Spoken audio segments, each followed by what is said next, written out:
solutions to rising prices of petroleum products or face measures that will be, quote, unpalatable. For one, Romualdez is suggesting cutting profit margins of oil firms if possible. Other House members are rallying behind their leader's call. In an interview with a big story, Committee on Energy Vice Chairperson Don Fernandez dangled amendments to the oil deregulation law as another solution. He cited the unbundling of fuel costs to manage price hikes. This means oil companies will have to open their books so legislators can assess profits and purchases. Ating mga Meralco bills, di ba? Makikita natin, unbundle na yun eh. Nakita mo na kung ano saan pumupunta yung bawat peso that you are paying per kilowatt. The same thing dapat sa oil. We need to find out every single cent that we are paying for oil must be unbundled. We have to see saan pumupunta yon. Sinasabi ni Speaker na dapat makikooperate kayo ngayon. Because in cooperating right now, we can see the truthfulness of your intention to help our countrymen. Just today, another big-time fuel increase took effect, with diesel up by 2 pesos and 50 centavos per liter, while gasoline and kerosene are more expensive by 2 pesos a liter. This is the 11th week of upward adjustments.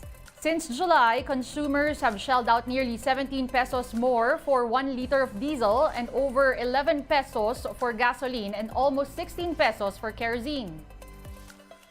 The Energy Department does not see any reprieve anytime soon for the Philippines, as is the case for other countries.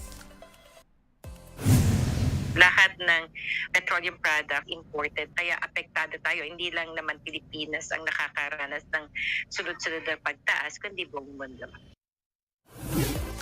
One more intervention that could bring down oil prices immediately is the suspension of the fuel excise tax. But Marikina representative and economist Stella Quimbo is warning against it. Quimbo cited the move's potential effects on the government's revenue and the country's overall economic growth. For the lawmaker, there are other options to ease the impact of oil price increases. Pagka magsususpend po tayo ng taxes, ibig sabihin yan, there are foregone revenues. And when we forgo revenues, ibig sabihin yan, mawawalan po tayo ng suporta para sa spending.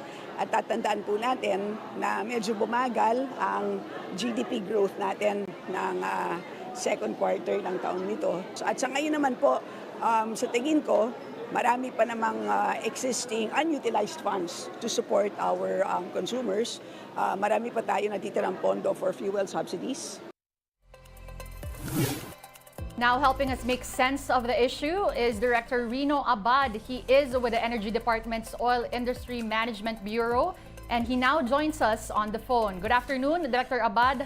What's your reaction to Speaker Romualdez's suggestion to oil companies to find ways to cut their profit margins? And is this something that's actually doable at this time with the prices in the global market on the rise?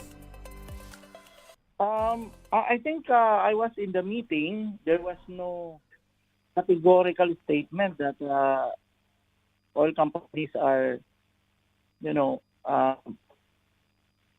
enjoined to cut the profit margin. What was really discussed is an exploration of ways to mitigate the price. As mentioned by the oil companies, there are now ongoing promo programs, discount programs on the gasoline station level, and this is on a per liter basis.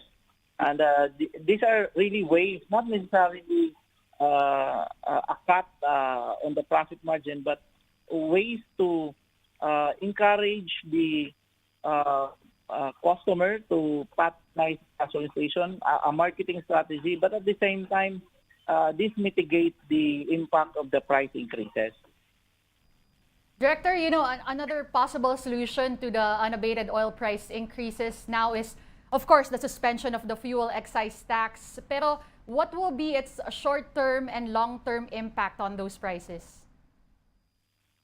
Well, the excise tax is provided for or prescribed by the train law. It has a specific use. The revenue collected has a specific use, that is to support the Build program. Excise tax is a revenue stream.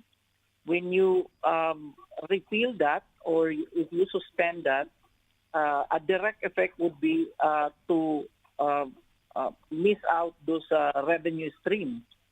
Again, the government would have to resort to some other source of revenue.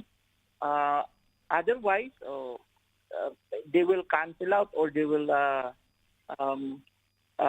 abandon the planned infrastructure project.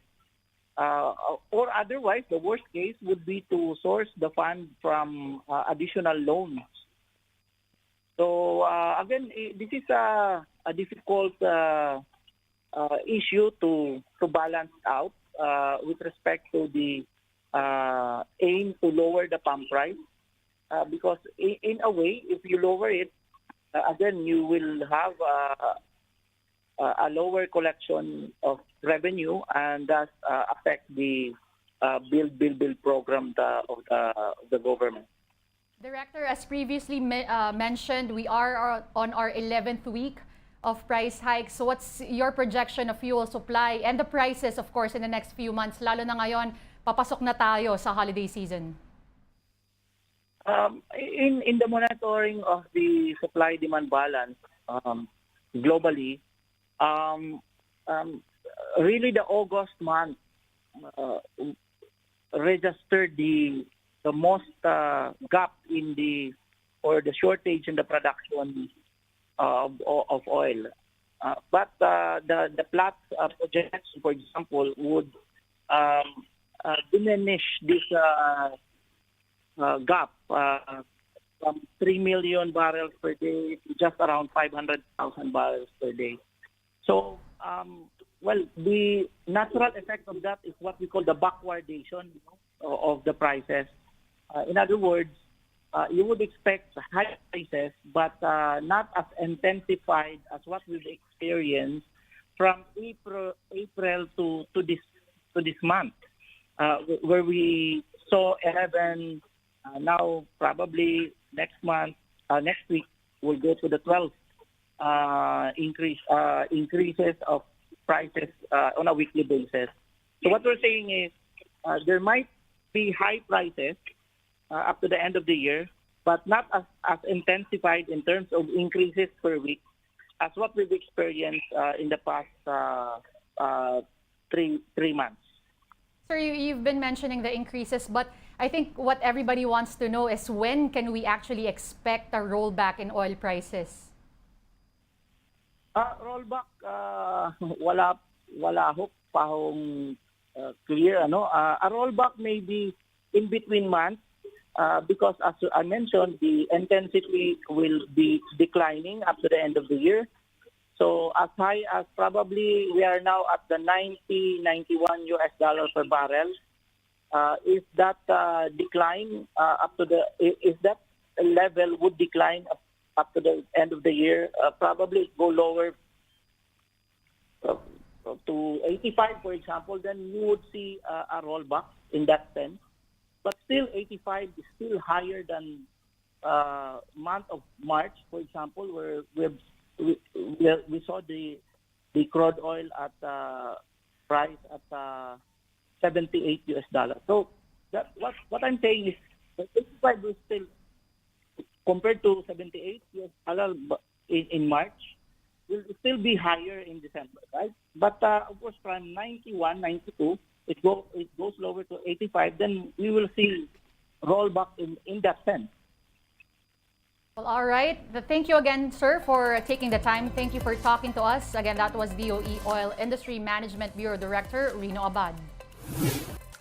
Time to take a quick break. One News Now will be back with more stories after that. Stay with us.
You're still watching One News. One News now, rather. I'm Denise Tan. If it were up to Senator Raffy Tulfo, vlogging should be regulated. The lawmaker believes this will help fight fake news. A former broadcaster himself, Tulfo said traditional media platforms like newspapers and television do not report false information as they have built credibility. He claimed that disinformation is likely proliferated by independent content creators like vloggers. While there are responsible vloggers out there, Tulfo said that there should still be a watchdog for this media subsector. He even suggested a body that would regulate online content. I don't know if this needs legislation na magkaroon po ng kapisanan ng mga vloggers sa Pilipinas or something to that effect na para magkakaroon ng policing doon to police their ranks na para maging responsable na sila, that they should be recognized by the government. Here's an update on the Filipino priest recently expelled by Pope Francis for alleged sexual abuse of minors. The Catholic Bishops' Conference of the Philippines said the pontiff's decision to defrock Pio Aclon was announced on Sunday by the Diocese of Borongan.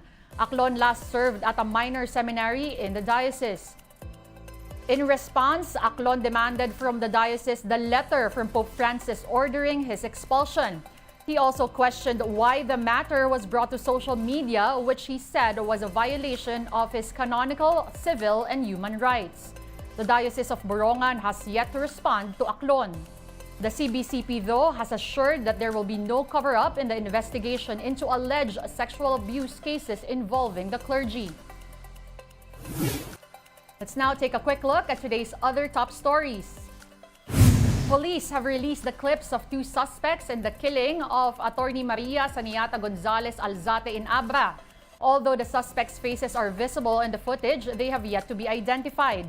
A reward of 100,000 pesos has been raised for information that will lead to the capture of the killers. The PNP is still determining the motive behind the killing. More than 1,000 children are allegedly being sexually abused and forced into marriages by a religious cult in Surigao del Norte. Senator Risa Hontiveros made the revelation identifying the supposed cult as Socorro Bayanihan Services. A certain J. Rense or Senora Aguila allegedly leads the group. Senator Hontiveros and Bato de la Rosa have already filed resolutions to investigate the matter. The Trade Department is meeting on Thursday with manufacturers to ask them to hold off petitions for price hikes. As early as last year, manufacturers have proposed increases in the suggested retail prices of basic goods. These include canned sardines, milk, coffee, noodles, and bottled water. But the DTI hopes that manufacturers will reconsider and explore other options to manage possible losses. And this just in, organizers declined the country's appeal for roster changes in the Asian Games basketball tournament. With this, Calvin Abueva, Jason Perkins, Terence Romeo, and Mo Tautua have all been ruled ineligible to play. In a joint presser, the Samahang Basketball ng Pilipinas and PBA announced that in place of the mentioned players, Chris Ross, Kevin Alas, Arvin Tolentino, and CJ Perez will take their place in the national team. Meanwhile, sharpshooter RR Pugoy has been ruled out of the ASIAD due to a medical condition.